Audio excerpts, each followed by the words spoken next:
Mariel Padilla nag-react sa video ni Robin Padilla na hinahalikan si Regine Velasquez.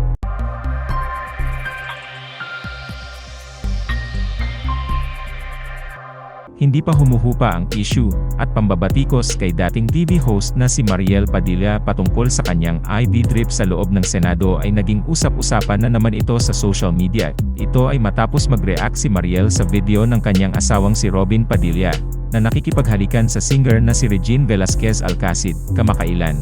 Nag-post si Mariel ng throwback video sa kanyang Facebook page kung saan makikita ang asawang si Senator Robin Padilla kasama si Regine Velasquez. Nakakuha ng atensyon ang throwback footage na ito dahil sa paghalikan ni na Regine at Robin. Ang video ay kuha sa isa sa mga palabas Gmail noon. Yes, say hello. Magandang gabi po.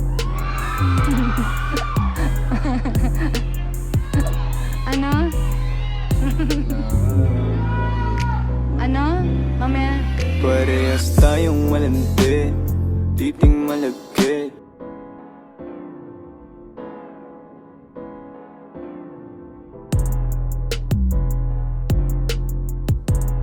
Matapos mag-viral ang video, pinili ni Mariel na i-repost ang video matapos siya umano itag dito ng maraming beses ng mga netizens. Sa kanyang caption, nakakatawa niyang sinabi na mas madalas siyang natag sa video na ito kaysa sa mga post tungkol sa issue ng IV drip.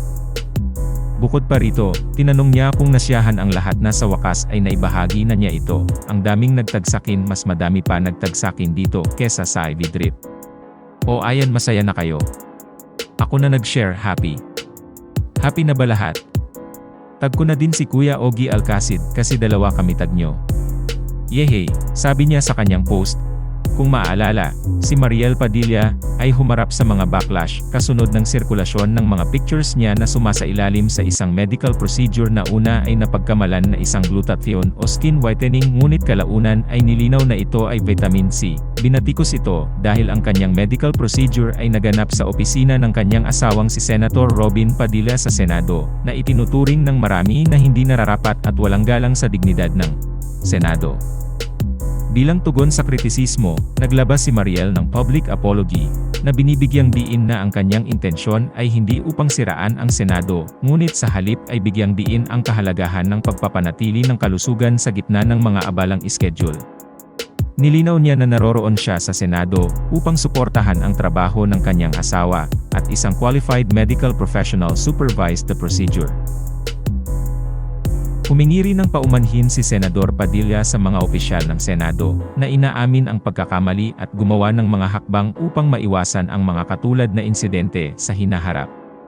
Gayunpaman, nagtagal ang mga concerns tungkol sa pagiging appropriate ng pagsasagawa ng mga medical treatments sa mga lugar ng gobyerno nang walang paunang abiso o konsultasyon sa mga medical na profesional.